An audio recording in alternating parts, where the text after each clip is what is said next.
He said I was already gone. My daughter told the insurance adjuster before I even left the ICU that she was the primary contact now. My son had already called a real estate agent. I know this because my neighbor told me. She'd seen the agent's car in my driveway on a Tuesday afternoon while I was still on a ventilator. Let me back up. I'm 67 years old. I spent 31 years working for the County Transit Authority in Cincinnati, Ohio. Maintenance supervisor, then operations manager. I'm not a wealthy man, but I'm not poor either. I have a house on Maple Ridge Drive that I paid off in 2019.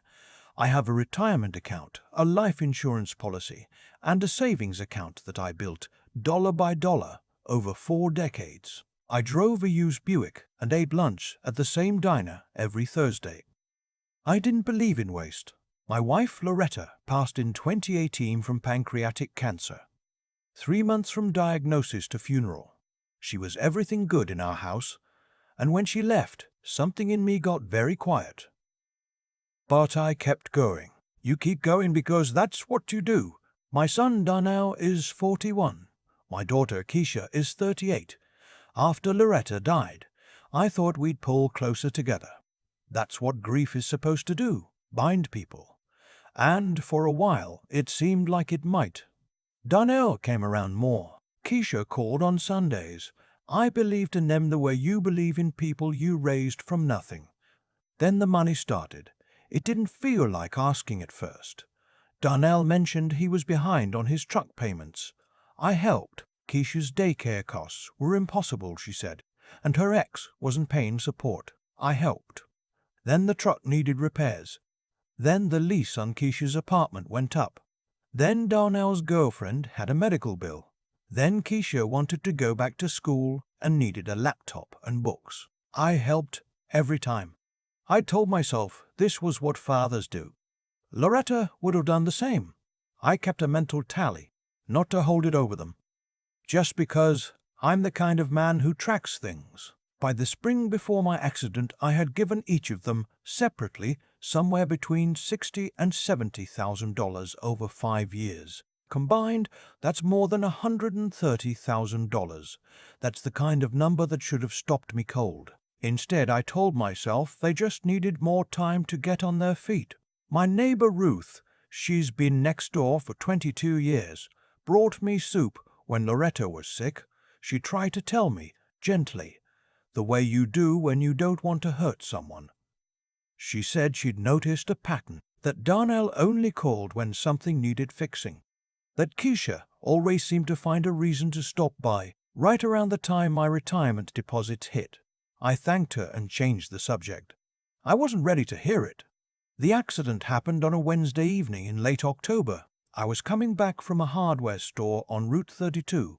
A driver ran a red light, going maybe 50 miles an hour, and hit the driver's side of my Buick. I don't remember the impact. I remember the hardware store parking lot, and then I remember a ceiling, white acoustic tiles, fluorescent lights humming, and a tube in my throat. I was in the ICU for 9 days. Collapsed lung, 3 broken ribs, a fractured pelvis, and a bleed on my brain that, according to the neurosurgeon, could have killed me twice over. He told me later that the first 48 hours were the ones he didn't want to think too hard about. My son and daughter were called. The hospital has a record orbit. Both calls were answered. Darnell said he was in the middle of something and asked if it was absolutely necessary for him to come right then. Keisha told the nurse she tried to make it out there, but she had the kids. Nobody came, not that night, not the next morning, not for 4 days. On day 5, a hospital social worker named Beverly came to sit with me. She had kind eyes and the practiced calm of someone who has delivered bad news many times and never gotten used to it. She told me my family had been notified repeatedly. She told me I had had no visitors. She asked me if there was anyone else she could contact, a friend, a neighbor, anyone. I gave her Ruth's number. Ruth was there within 40 minutes. She brought a thermos of coffee and didn't say anything right away, just sat down next to the bed and held my hand. I cried. I'm not ashamed of that. I hadn't cried since I buried Loretta, and I cried like a man who has been holding something for a very long time. On day 6, Darnell showed up. He didn't come alone. He brought his girlfriend, Tanisha, who I'd only met twice, and a man I didn't recognize who turned out to be a financial advisor, one he'd apparently been talking to for some time. He introduced him like it was the most natural thing in the world, said he wanted to make sure things were in order in case something happened. In case something happened. I was lying in a hospital bed with a breathing tube mark still on my throat. I asked him where he'd been for 6 days. He said it had been a hard week. I looked at the financial advisor and I said very slowly that I was not ready to have that conversation and that he should leave. The man left. Darnell looked embarrassed, but not sorry. There's a difference. Keisha came the next day, day 7, without her kids. She cried in the doorway, which, under different circumstances, might have moved me. She said she was scared. She said she didn't know how serious it was. She said she'd been praying for me. I asked her if she'd gotten the hospital's calls. She said the number had come up as unknown, so she hadn't answered. The hospital called from a main line. The number is listed publicly. You can Google it in 10 seconds. I know because I Googled it from my hospital bed, and there it was. I didn't say any of that. I thanked her for coming and told her I was tired, and she left. That night, alone, I lay still for a long time looking at the ceiling. I thought about Loretta's ring, which Ruth had brought with her in a small plastic bag. They'd taken it off me in the ER.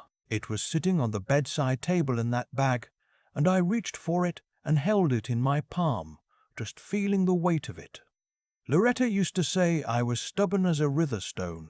She meant it as a compliment. I thought about what I'd seen in Darnell's face when I asked him to leave the financial advisor. It wasn't guilt. It was calculation. He was already running numbers. I thought about Keisha's crime, how it had a beginning, a middle, and an end, like a performance that had been rehearsed. I'm not a cynical man. I don't like thinking that way about my own children. But when you watched your daughter cry at her mother's funeral, and you've watched her cry in a hospital doorway, you can tell the difference. I picked up my phone. The screen was cracked from the accident. My contacts were still intact. I called Wendell. Wendell has been my attorney since 1998. We met through the Transit Authorities Union, and over the years he became something closer to a friend. He's sharp, thorough, and he does not sugarcoat. He answered on the third ring and said, without preamble, that he'd been expecting my call.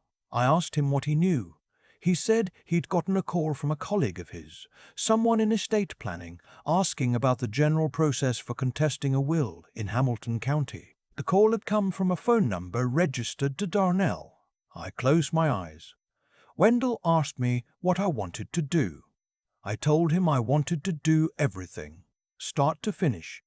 I wanted the will revised, the beneficiaries changed, the house protected, and the accounts restructured. I wanted it done legally, completely, and quickly. I told him about the financial advisor Darnell had brought to my room. Wendell was quiet for a moment, and then said that was either very bold or very stupid, and probably both. He said he could have a notary and a witness at the hospital the next morning.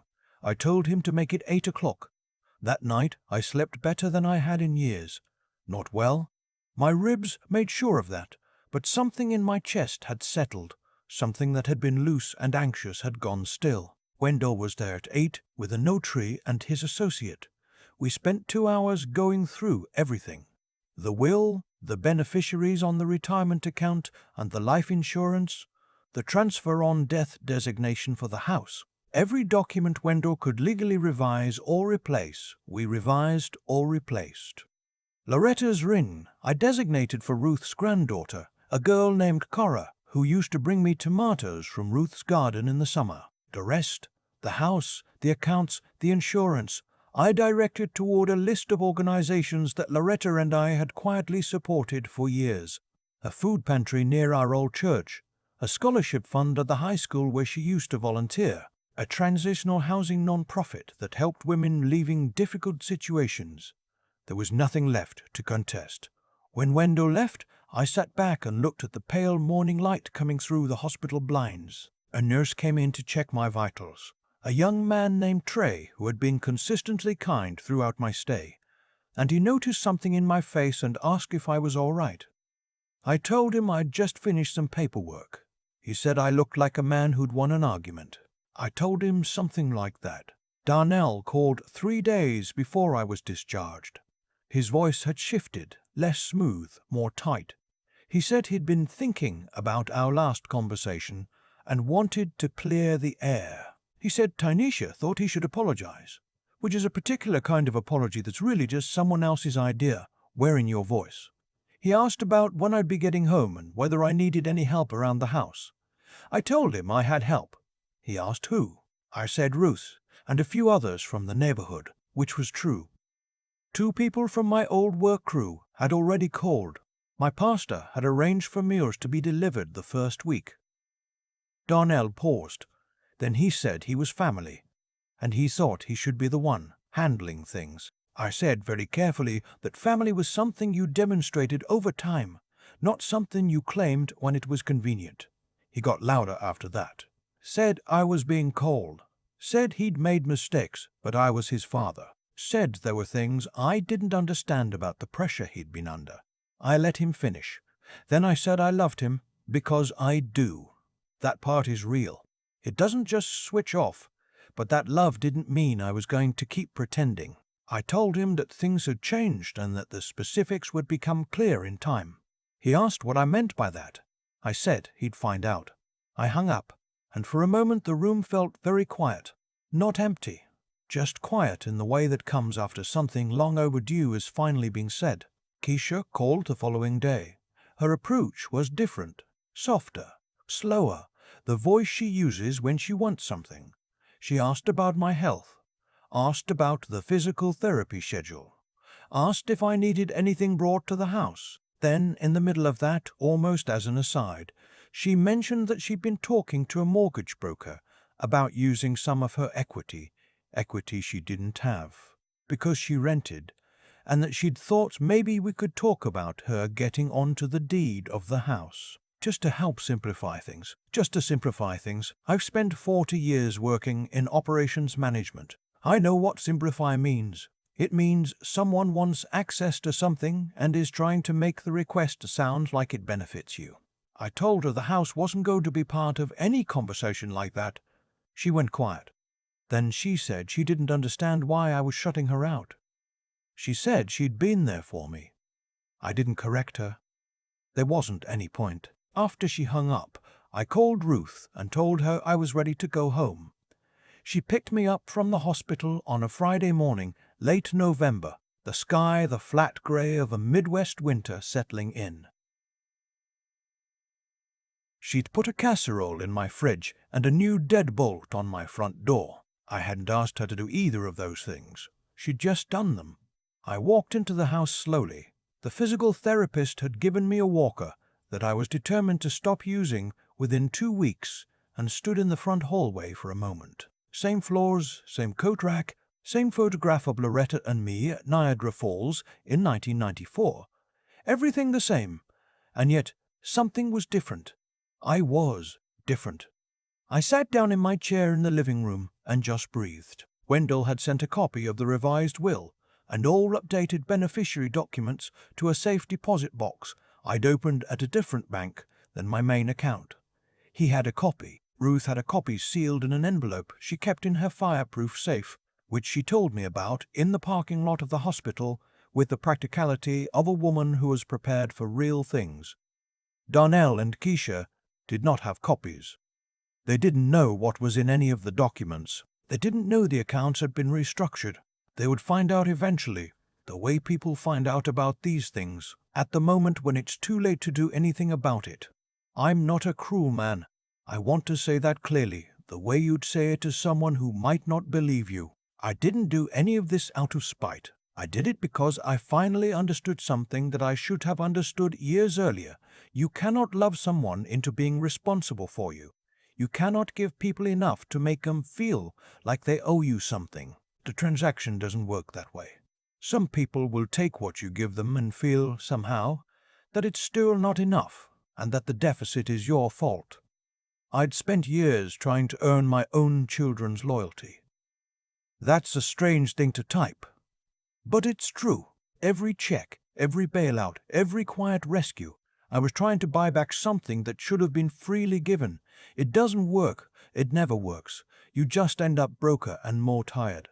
The Thursday after I got home, I went back to the diner. Jimmy, who has run the counter there for at least 15 years, set my coffee down without me asking and said it was good to see me moving around. I told him it was good to be moving around. We talked about the Bengals, which is what we usually talk about. It felt ordinary and real and exactly right. Wendell came by that Saturday morning. We sat at the kitchen table with coffee, and he walked me through the final paperwork in plain language the way he always does. Everything was clean, he said. Watertight. He'd seen families contest situations far more complicated than this one, and there was nothing here to grab onto. The retirement accounts had been updated at the plan administrator level, not just in the will, a distinction that matters enormously, and that most people don't know about. The house had been placed in a revocable living trust, which meant it would transfer without going through probate at all. I asked him what he thought my children would do when they found out. He said they'd probably make noise, maybe threaten to challenge things. He said the threat was almost certainly empty, but that if they did try, they'd spend more in legal fees than they'd ever stand to recover, and most attorneys would tell them that within 15 minutes of reviewing the documents. I told him that was fine. Let them spend their own money for once. He laughed. We finished the coffee. He shook my hand at the door and held it for a moment and said Loretta would have been proud of me. I didn't say anything back. I just nodded. Some things you hold. It's been 4 months since I came home from the hospital. The physical therapy is going well. I've ditched the walker, like I said I would. Ruth and I eat dinner together on Tuesdays and Fridays. My former work crew supervisor, a man named Frank, who is somehow already 63, has been coming around on weekends. We've talked about doing a fishing trip in the spring, somewhere up near Lake Erie, the way we always said we would, and never did. I heard from Darnell once more. A text 2 weeks after I got home, asking if we could talk. I replied that I needed more time. That's true. I don't know if we'll ever get back to anything recognizable as a father and son relationship. I'm not closing the door forever, but I'm done holding it open at cost to myself. Keisha sent a card at Christmas, store-bought, generic, with a short handwritten note saying she missed me and hoped I was healing. I read it twice and set it on the mantel. I don't know what it meant. Maybe it meant something. Maybe it was another approach to a door she hoped I'd left unlocked. I don't know yet. What I know is this. I almost died in a hospital bed waiting for people who weren't coming. I almost let that be the end of my story. A man who gave everything, got nothing back, and slipped away quietly so his children could divide up what remained. I almost let them write that chapter for me. I wrote my own instead. Next month, I'm going to meet with the director of the Transitional Housing Nonprofit. I've been talking to her by phone, and she mentioned they were looking for board members with operations experience. I told her I had 31 years of it. She laughed and said that sounded like exactly what they needed. I think I'm going to say yes. I think that's what Loretta would call a good use of a second chance. Before we go, I want to hear from you. Leave a comment and tell me where you're listening from, and tell me this. Have you ever had to make a decision that cost you something but gave you yourself back? I want to know. Every story matters here.